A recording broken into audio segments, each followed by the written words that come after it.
मु सुखदेव महाराणा कृषिविद आपण को आज कृषक बंधु चैनल को समस्त को स्वागत करछि। मोर नमस्कार। ये प्रत्येक चाषी बंधु मान को मैं कहबा चाहे जे आमे धनिचा चाष कले काना लाभ हो कौन लाभ हो से विषय में चर्चा करबा को आसी। देखंतु प्रथम कथा हला जे धनिचा चाष जे गुटे आपनकर सबुज सार अटे माने ग्रीन मैन्योर जेंटा को आमे कहूछु।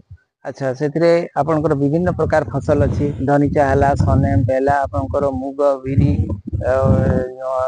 अरहर एवं आपनकर मसूर काउपी इत्यादि विभिन्न प्रकार डाली जातीय फसल को लेके आमे ग्रीन सबुज सार तैयार करि पारबा एवं सेथिरु ये धनिचा चाष मध्य गोटे सर्वोत्तम सबुज सार अटे। आकु आमे प्राक मौसम जते बेले आसीछि ता पूर्वरु आमे जमी को भल भाबरे चुताचुती करी हल करी तापरे आमे याकू ब्रॉडकास्टिंग करि पारबा झिटी पारबा ए बिहन को आउ जदि आमे मे लास्ट आड को बुनी दउचे ताहले जून जुलाई थर्ड वीक आड को आमे कम से कम याकू माटी रे मिसई परबा। देखंतु वर्तमान ए आज्ञा मध्य करिसन जेटा कि आपनकर हे गेलानी 4-5 फुट 5.5 फुट ऊंचार हे गेलानी एटा एवं एथिरे वर्तमान फूल आसीनी आ ये उपयुक्त समय आकु माटी रे मिसैया पई आकु माटी रे मिसैले कोन लाभ हबो। प्रथम कथा हला तो आमे प्रति एकड़ 70 रु 80 क्विंटल पर्यंत सबुज पदार्थ पाई परबा। दूसरा फायदा हला एथिरे 3.5 रु 4.5% आपनकर प्राकृतिक नेचुरल माने नाइट्रोजन बा जबक्षार सार मिल गला।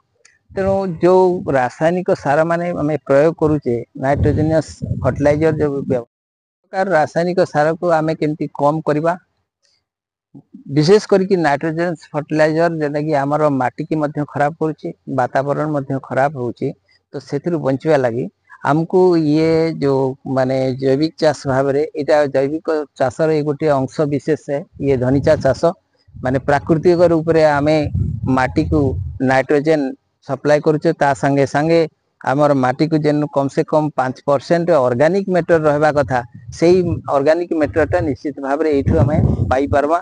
एवं जेहेतु आजिकली गोबर खतर अभाव अच्छी गोबर खत मिलुनी गाई दामोड रखी पारु नांती तेणु करी समस्ते तो माने यंत्र चालित मशीन व्यवहार कलेन ट्रैक्टर पावर टिलर हार्वेस्टर माने लगैबा ठारू काटिबा पर्यंत सब मशीन रे होची।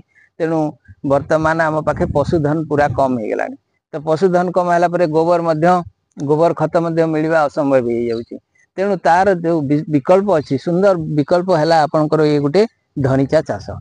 धनिचा चाष कले आपन को विभिन्न प्रकार तापरे आउ कौन हम जदि जैविक अंश आपन बढ़िला माटी रे ताहले माटीर माने जल धारण क्षमता मध्य बढ़ी जिवो वाटर होल्डिंग कैपेसिटी बढ़वा तो ता मॉइस्चर रहबो मॉइस्चर जदि रहला ताहले माटी रे थिबा अनेक उपकारी माने जीवाणु सूक्ष्म जीवाणु जेंटा कि माने आपनकर एजोटोबैक्टर एजोस्पाइरिलम अछि अच्छा फॉस्फोबैक्टर अछि एगुडा सब कोन हेबे ना जीवित रहिबे एवं संकर मध्य जीवन चक्र ठीक ठाक भाव रे चलिबो एवं सेही माने ही गछ को माने हमर कोन खाद्य पोषण दउछंती।